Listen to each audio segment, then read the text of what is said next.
Wednesday edition of Real Talk with Keith Smith with Scott Morris in the house, and we have questions and comments already coming in.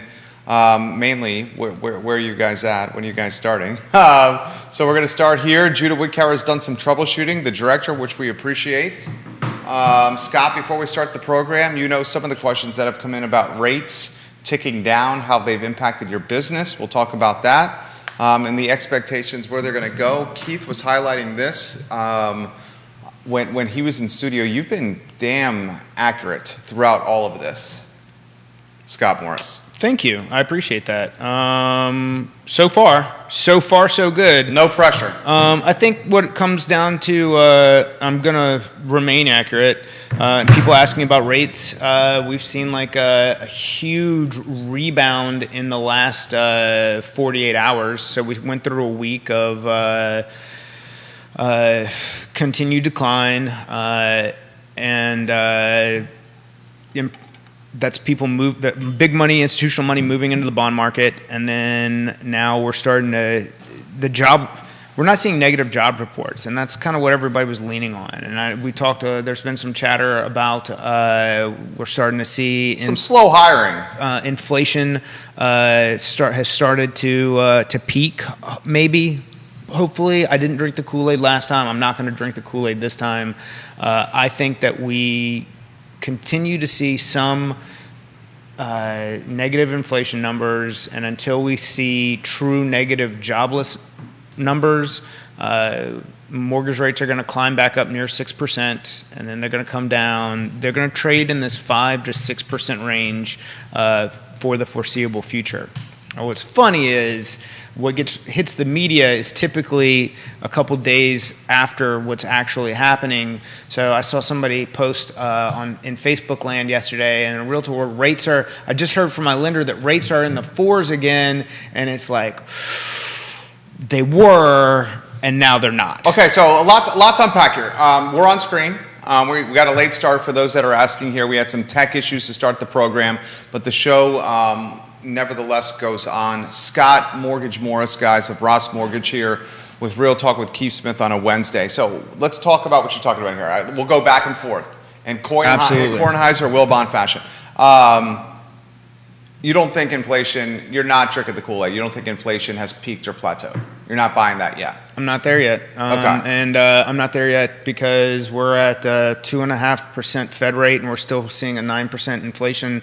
Like 8.2. Peak. Okay. But that's, that's not I still don't say that's a true number. In some categories we've seen 30% increase in inflation, and some we've seen, 5. So when we get to these averages, and then you got the CPI, the ECPI, you've got all these different these categories of what numbers are actually true, and the Fed's saying that they want to see it was a 3% neutral. Now we're talking about a 4% neutral. That means we're going to have at least another 275 BIP increases, or whether they do that in another 75 and then bust it into maybe a 50 and a quarter. They're going to get to 4% on a Fed rate. That's what they're navigating towards. That's their goal. It's what they're navigating towards. It's at 2.5 now. The reason I asked them if inflation has peaked or plateaued is that's very much determining and influencing what the Fed's doing with rates. So what the Fed's doing with rates is going to obviously influence what he does professionally with issuing or approving mortgages, and it's certainly impacting the realtors watching the program right now that are asking questions. I think one of the questions was, how did the dip in rates affect my business, or did it at all? So what I've seen, I haven't had a big differential in applications overall. We've had some spikes and we've had some dips, but like when you look at a month-over-month basis, we've been pretty consistent. And again, I'm saying rates I don't think are what is driving buyer activity so much as consumer confidence and people who are making transitions in life, whether it's this house is too small, we're a growing family, we've got to do something else, we don't like each other, we're getting divorced, now we both need different houses, or I'm keeping this house and he's going to go do that, or she's going to go do this. Those are the fundamentals that I've seen to continue to drive applications and real estate transactions. Okay, that's a good sizzle reel right there, Judah Wickower. I'll play devil's advocate for the sake of a talk show. The consumer confidence, from my perspective, maybe a little level of sophistication required here. Consumer confidence seems to me tied to what the Fed's doing with rates. Every time they come out on TV and say, we're going to jack up the rates, we're going to move the rates, we're going to do this, so the markets respond. It has to do with it has to do with the national media. The media that tells people how confident that they should be or feel. Whatever media you intake is typically some sort of reflection of your views of attitude. And if everybody's doomsdaying, then all of a sudden your consumer goes, gosh, or not just your consumer, your professionals, and then they start vomiting the negativity.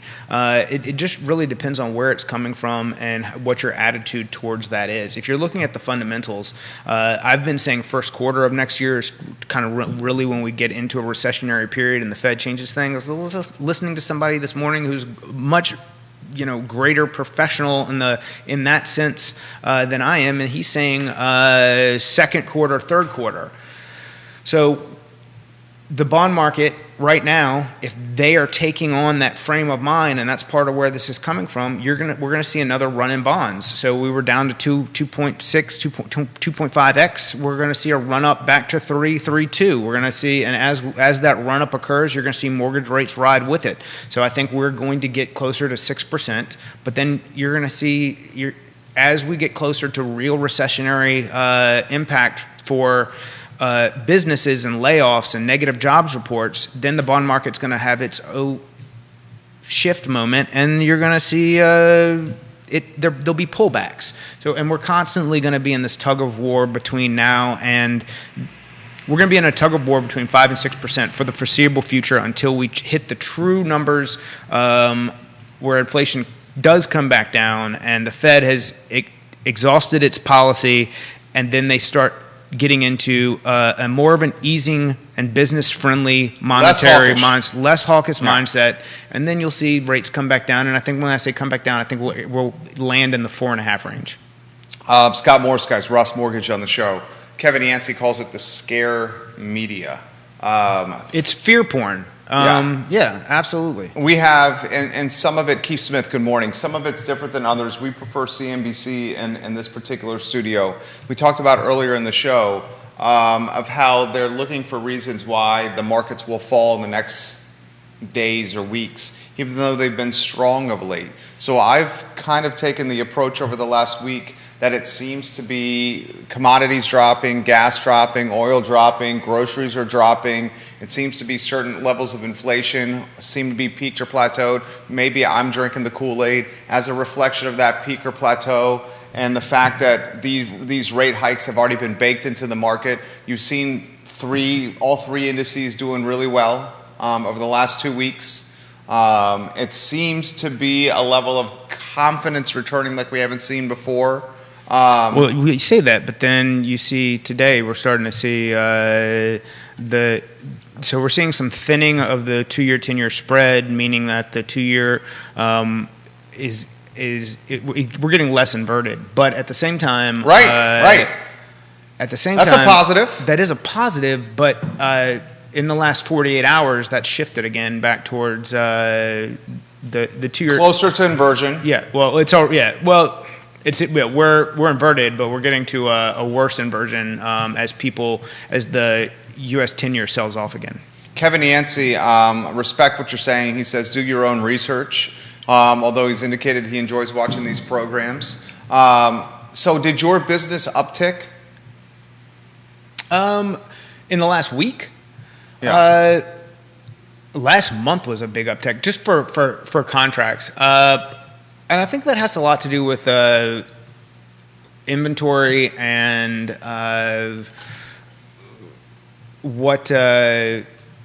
from an application standpoint, we're kind of like right on target. That we finished the month, on average, or a little higher than where we've been for the rest of the year. But that wasn't in the last week. That was more at the beginning of the month. And then this week, we're tracking seemingly average numbers. So no, I haven't seen a real negative or positive effect from a 7-day or 10-day better mortgage rate numbers. Because, the story today when I woke up on CNBC was after 5 weeks, and this is a national number, and obviously this market's different, after 5 weeks of drops in applications, we saw this past week an uptick, which is another good news, which I saw as another positive KPI for macro economy. The inventory is getting stickier. You follow this as much as I do here. We're seeing the inventory around here staying on the market longer, still relative. Single-digit days are now turning into... You're seeing more price reductions. Price reductions, your take on this? I mean, that is...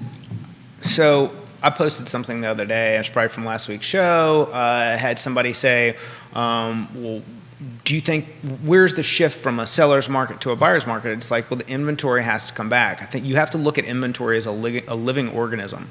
And it's just been decimated over the last 24 months. So until we get back to a 30-day average kind of on market, until inventory has the room to expand again, there's going to be properties that are not prime. Not everything is the best thing at any price point, and those are the properties that are going to continue to have more days on market until they find someone who makes that their something.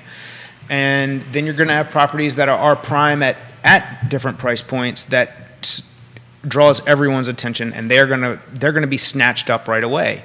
I think with rising interest rates, what we're seeing is less investor activity towards those properties because the cash flow doesn't look as enticing as it once did. And so as we see some of that come off the table and we see inventory grow a little bit and become this more available thing, sellers are going to be in the driver's seat, especially for what we'll call the prime properties at any price point. Let's cut that content. J-Dub's right there. Philip Dow's watching in Scottsville. We've dubbed him the king of Scottsville. Something I was reading recently was indicating home prices are coming down, which will impact the sellers. Also, during this time, you will see less people putting their house on the market who may want to sell. We can't say. I think that's an interesting take. So what you're seeing there is less people wanting to put their house on the market is going to depend on the needs of the people, and that goes back to the everyday situations that create real estate transactions. These people still have a ton of equity, and if they need to take advantage of that equity, whether it be to refinance and take some cash out to get rid of 18% credit cards or higher, yeah, or auto loans or whatever that situation is for them, or to take that equity and move it into a smaller property because they're aging out of and they don't want to cut grass anymore, or a growing property because a bigger property because of a growing family, they have the opportunity to do that. So I don't think that that's a reason for people not to want to list, because at the end of the day, what we're seeing, I see more of is mid-sized builders who are asking $30,000 to $40,000 for the same model of a home that they built that last year they sold at a certain price. Now they're seeing those sit for 70 days on market, and it's like, well, there's a ceiling to that, and two, what does that appraise? Because if you've got a house that the only copies of that you have sold have been at X price point, and now you're trying to increase that, an appraiser is going to go out there and probably shut that down. Yeah, that's a very good take right there. Yesterday we talked about the credit card balances for the American consumer. They jumped 13%, the highest jump in the last 20 years. And we also talked household debt, is now over 16 trillion because of inflation here. So that follows up what you're saying, the opportunity to refinance and bundle all this together at a lower rate to minimize monthly debt service payments, which is what you're talking about. I asked this of Alex Erpy, and I was eager to ask this of you. How vulnerable is the American consumer right now?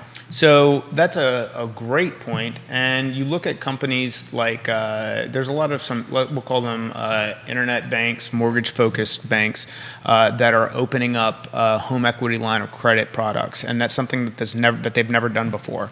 And the purpose that they're doing it for is to increase their volume, even though, so pre-steroid era, they were running roughly the same numbers that they were now, and they were happy making that level of money. But from a CEO, how do we keep up with the pace that we were just delivering, especially for these ones that are publicly traded, or even if they're privately owned? How can we make more money? How can we go back to that thing that we were just doing? They're like, how can I get that high again? Is what they're really saying. And you think it's a Heloc? I think if there is a danger, it's in those companies marketing on let's not only just your mortgage, we'll capture. Americans are going to go spend that money. So you put these people you let them capture that debt in a home equity line of credit, and then they're going to go run those credit cards up again. That is your next. There's your bubble. There's your bubble. That's your next. If this breaks on the back of the consumer, that's the next thing. If we worry about from a debt standpoint, and that's your next housing market problem. Because you're saying right now you are not as worried because of the massive equity in people's homes. But what you're saying is you're going to start seeing these HELOCs that prey on that equity in the houses. People will take the HELOC opportunity because it's easy to get. They'll bundle their credit card debt, their auto loan debt into this HELOC. Like that, the equity evaporates and disappears, and then they're going to rack up debt again on credit cards. 100%. That's terrifying. That's terrifying. He has accurately called things on Wednesdays here on Real Talk. We're 2 years from seeing that being a real impact, because if we'll go through a dip and then we'll see rates adjust again, and that's when. So I think we're 2 years from how ugly that actually gets, because they're just starting to market these products. But once they do, and then and you got to give people the time to hear about them, yeah. Take action, and then default. And that's the path to default. Okay, well then educate the audience how the product works. Let's say you have, let's use an easy number, $100,000 of equity in your home. You certainly got a huge boost over COVID and these inflationary times. $100,000, let's say, just for the sake of conversation. A HELOC offers what on $100K of equity if you have good credit? I guess it also depends on how much debt you have with your auto. What you're trying to capture. Yeah. But what I'm talking about is this is a way to erode that equity that they're building. So I totally get what you're saying. Okay. Yeah. Is the HELOC 75%? So you can do it. So is that LTV right there? So you can go to 100 on some products. I don't know what. So and I say that. So on I like to call them. When we talk about down payment assistance programs for entry-level homes, they're doing that with essentially a second. So they're capturing a second mortgage for 3.5% on an FHA loan. So where you got a primary that's carrying 97.5 or 96.5, and then you've got the second that picks up the 3.5 difference. But what I'm talking about, I don't know what the parameters are that these companies are setting for what they're going to allow you to go up to, whether it be 90, 95% or of CLTV, but it's going to exist. And the more that these banks are capturing that equity, the less it opens up the path to. It's a straw to suck up the money. Yeah. And once that's done. Then we're back into people can't just. It's like, oh my God, I can't make this mortgage payment. I'll sell my house. But you can't sell because you got nothing to sell. And if you're selling, you're probably underwater at that point. Right. So you're owing people. This is the path back to what got us in trouble. Scott Morris on a Wednesday here. What is the Is that a floating rate on a Heloc generally? So it depends on exactly how it's set up. So some of them they'll adjust during certain periods, or if they let's say you keep it open and never use it, and then or you use it, you pay it off, and then you dip back into it. Well, you could dip back into it, and the rate be significantly different than the first time that you used it. So that's another danger. Like I had somebody that had one adjust recently, and they were like, I didn't even know this was a thing, and we're doing a cash out to get them out of the HELOC. They're like, I'd much rather pay off all my debt than dump it back into this, and then, so. Travis Hackworth in Danville for Scott Morris. Travis says this: it seems the trend for millennials is a smaller home because of a smaller family. What will the market look like, Scott, in the near future and long term with boomers with larger properties moving out and competing for those same houses? And what will happen with the larger properties? Will they be converted to smaller homes for people to afford, like duplexes and triplexes? That's a good question. So we know that phenomenon is happening right now. The baby boomers, the empty nesters, going after what would otherwise be starter homes, smaller homes that are able to be managed. The boomers have larger cash positions because they're able to sell their existing larger house and take that cash and buy an entry-level house, which is very much impacting the first-time home buyer, the millennial and the Gen Zer. His question is, are we starting to see the deprioritization of these massive homes? I don't know that we're really not in this market. Seeing that in this market at this point. We've certainly seen it over time. So if you look at different parts of Charlottesville or Richmond or Northern Virginia, and you saw what was once a thriving colonial home that's now been, East High Street was a perfect example for decades and decades, to where you had these beautiful old colonials that had just been run down, busted into like a 6-unit with. Turn it to Belmont Barbershop. Yeah. And I don't know that we're going to have neighborhoods full of McMansions that are then busted into multifamily dwellings. I don't see that. I mean, we've got a people over housing problem that has yet to be solved, and you're more likely to see, at least in the near term, more apartment buildings being built to capture that, because then they keep you in the debt slave. I can't save to buy a house because I'm paying this much in rent cycle, as opposed to busting up existing large McMansions into multi-unit family dwellings. You got Jackson Bonnet in Richmond for Scott Morris with a question. How have your clients been impacted with rates going up and balances now being harder to pay? Scott. Balances being harder to pay. So this is, we're talking about fixed mortgage rates. So I think he's probably talking the credit card debt. Clients coming across your table with some credit card debt. So, I mean, I've got, everybody gets in trouble. Nobody wants to admit they're in trouble. That you have to have people who are already fiscally conservative who are coming to the table with that, or they've come to they want to make a move and have realized that they can't, or there's some sort of pain position that puts them in front of someone going, all right, I need to fix this problem. It doesn't matter what the problem is. It could be monetarily, a drinking thing, like I'm fat now, I used to be skinny, I want to be skinny again. Like, what do we got to do? So most people, I don't know that I have that conversation with how they've gotten into tons of credit card debt. It's one-offs that say, hey, I want to go fix this now. My clients overall, or if we're talking about that rate increase between March and today, it's driven people from one price point to another, but they're still out there making decisions. They still, if their goal is to get in a home, they're still working towards that. Well said. Well, a couple more questions here, guys, on a Wednesday. And for those that are asking, we started the program a little late today with some tech issues, but Judah Wickower troubleshooted those today and got us online. Thank you to Judah for doing that.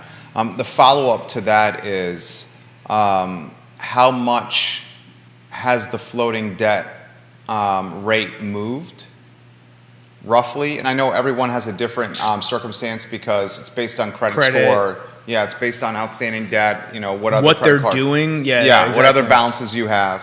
But I think his point was, anyone who's making a credit card payment now knows that payment is higher than what it was at the beginning of the year because the rate is tied to prime and prime's gone up.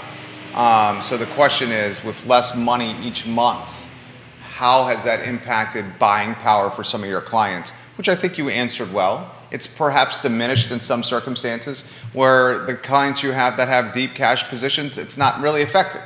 Or even those with, let's say, somebody who's not a huge earner, but they've decided that they've put themselves on a path to want to purchase a home. I don't see them carrying huge credit card balances. Student loans may be a problem, but that's we could do a whole show. That's a whole show on that. Somebody who now.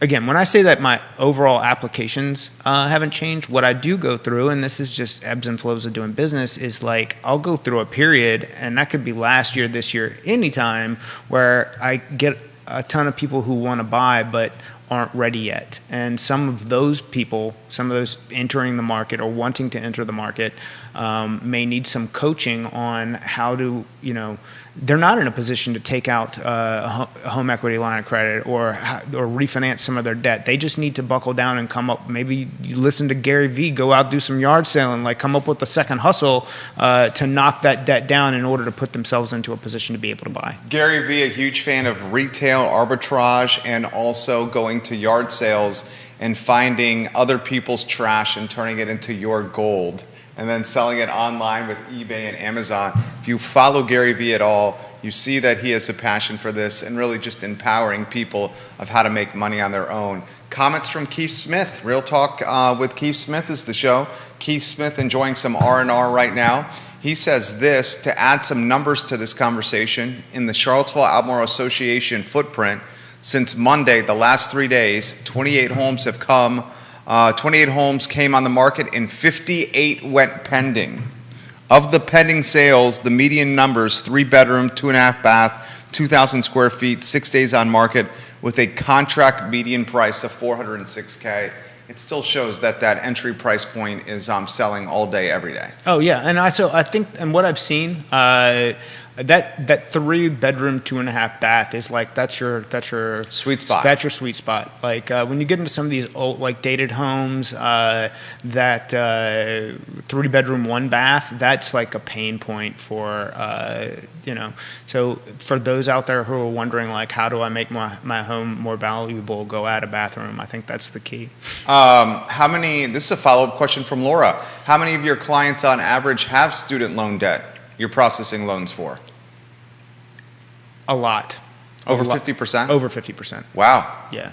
And what's rough estimate on what that balance is? Are we talking 6 figures? Now that varies. Okay. Here's what drives me crazy, and what really grinds my gears. When you look at people who get into social work and teachers and they're forced into an advanced degree to get a to make $50,000 a year, it's like you got to choose your words carefully here because I have a feeling I know where Scott Morris is going. That's where the system. I mean, it's a broken system. It is a broken system, and Lee was mentioning this on Monday. Lee Alberson. He said this, and this is he's a rocket scientist, Lee Alberson, now CEO of Claiborne Education. Scott Morse, not a rocket scientist. Jerry Miller, not a rocket scientist, okay? I have a microphone and I drink some iced coffee in the morning and some cold beer in the evening. But Lee said this, when he was 22 years old, he had to fill out 2 sheets of paper to get 6 figures deep of student loan debt. It took him 5 minutes. Mm-hmm. 3 months ago, he bought a house with his wife, and they pretty much had to give like their second cousin to get that loan. He says, you're 22, it takes you less than 5 minutes to get 6 figures deep in student loan debt. Yeah. And now we're grown-ass people with 2 great jobs, and we're trying to buy a house that's an asset that we can touch, and it took us 90 days to do the work. The Egyptology is my favorite, like the pyramid scheme. Like literally, you can go borrow money to get a degree that can't earn you income. There you go. And then you got to go get a PhD to teach other people how to, it's just such a trash system. It's predatory. So predatory. Yeah, go after 22-year-olds and say, here's as much money as you want to go to school, but then when you try to get a house, it's extremely difficult for it, and you're still trying to pay for that loan that you had at school. Yeah. That we allowed you to borrow money for when we knew that you weren't going to earn income from it, and had really no shot of paying it back anytime soon. Yeah. And you would be straddled with this. So we talked about this, and I was having this conversation with a friend, Dean, and Dave Ramsey zings the millennial generation because they're enjoying too many lattes. The reality is it's this and the fact that wages haven't kept up with inflation, especially in major metros. Dave Ramsey is trash. Oh, we got that. Dave Ramsey spent years and years and years and years telling people, don't buy a house unless you have 20% saved, all of these things. And then what does he do? He farms all of the people who are Dave Ramsey supporters, and he then sells those leads to realtors, and now it's the best time to buy in Dave Ramsey's world in the history of ever. The dude's full of shit. There you go. Scott Morris, I like it today. More comments coming in for Scott. When Scott brings it like this, the comments respond. This question, if you have student loan debt, what percentage of that should be paid off before you consider taking on a mortgage debt, in your opinion? It depends on how it's structured. I mean, if you can get away with if you can get into an income-based repayment debt and you can start having a mortgage, I don't care if you never pay that student debt in whole. Like you should. I mean, depending on what it is, if you can manage it. Some people were forced to go into six-figure debt to take on jobs that required that they're never going to get paid $44K a year. They're never going to make the money to pay that back. But can you build equity and prosperity by having a home and your family and all of these other things? Absolutely. Go do that. So get into an income-based repayment plan on the student loan debt, and that is your burden to bear. And then go out and create a savings and a path toward building a home that you can actually get something out of, that you can then you're not paying someone a rising rent. You've got a fixed payment for 30 years that you're going to carry forward, whether you be police, fire, nurse, teacher, whatever if that's what you're doing inside of a community that makes you feel good, you can play the student loan game. If you can stay income based on the repayment, you're never going to repay that loan. It's something that's going to be there forever. But you can still come up with ways to purchase a home and build a life. Paul McCarter of Avenue agrees with you on your take of Dave Ramsey.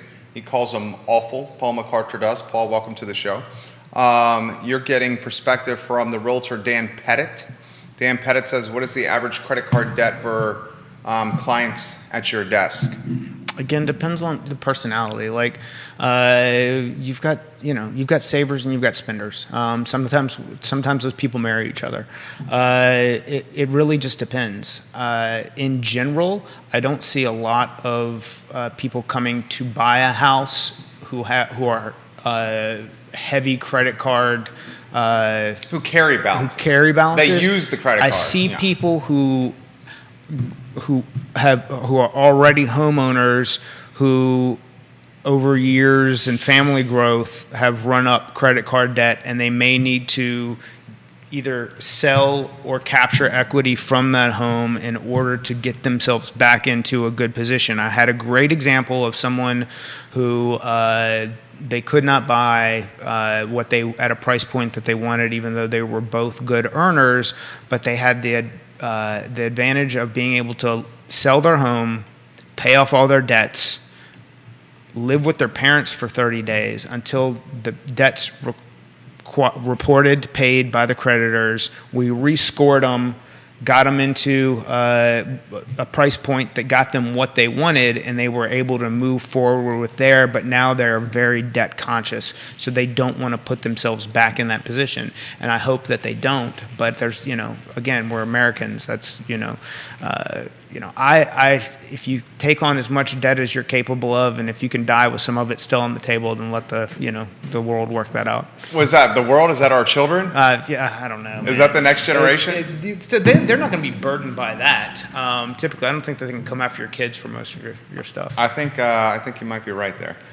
So I'm glad we did today's show. You brought some ammunition today. What are you following the rest of the week as we are now on the 3rd of August? Yeah, it's crazy. It's my son's second birthday. Happy birthday. Colton, what's up, dude? I hope you have a very Spider-Man day, dude. He had a Spider-Man birthday cake? Yeah, really. He's got the best hair of any 2-year-old I know. Is he 2? He's 2. The best hair of any 2-year-old I know? That's, what else was the question? What are you following? What's the rest of the week? What are you following? The rest of my week is going to be, a little different. But in general, market-wise, I think we're going to see we're going to see rates go up again. I think this little seesaw, this tug of war that we've been playing. I think the big news today, the takeaway was OPEC saying that they're only going to increase 100,000 barrels, which means they probably have a negative forecast at some point. They don't want to get into overproducing and then having that eat back into their price point. But and from a big political takeaway there, it's like we went over there and asked them for something, and they said, "Nah, bro, we ain't gonna do that." So it just It's go out there, spend time with your family, do the things that you really enjoy. It's that time, the time of year kids are getting back to school. We've got a huge back to school drive at Lynn Park, 5 to 7 in Culpeper on Friday. We'll be giving away notebooks, pencils, glue, all the stuff that teachers requested, and that's for homeschoolers too. So if you've got a family who's needing to put something together and you're in the area, don't hesitate to come by.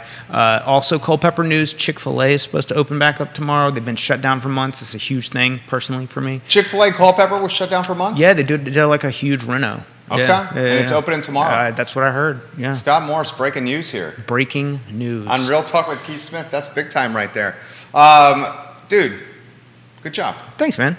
Very much like your takes. You are direct and straightforward. And we know where you stand, and we respect that. His name is Scott Morris, guys, of Ross Mortgage. Scott Morris of Ross Mortgage. Available on all social platforms and always quick to respond. A man whose team has seen probably every circumstance in the mortgage business. Judah Wickower should get some props. He got us back online. We had some tech issues today to start the show. We are at the mercy of the interwebs, and we'll leave it at that. My name is Jerry Miller. The I Love Seville show is up in 48 minutes. We will chatter and spotlight Peggy Donowitz, who owns the One Bridal Salon. She's selling her business, and she will let us know why she is doing so in about 45 minutes. Thank you, Scott. 100%. Thank you, Judah. You guys have a good one. Take care.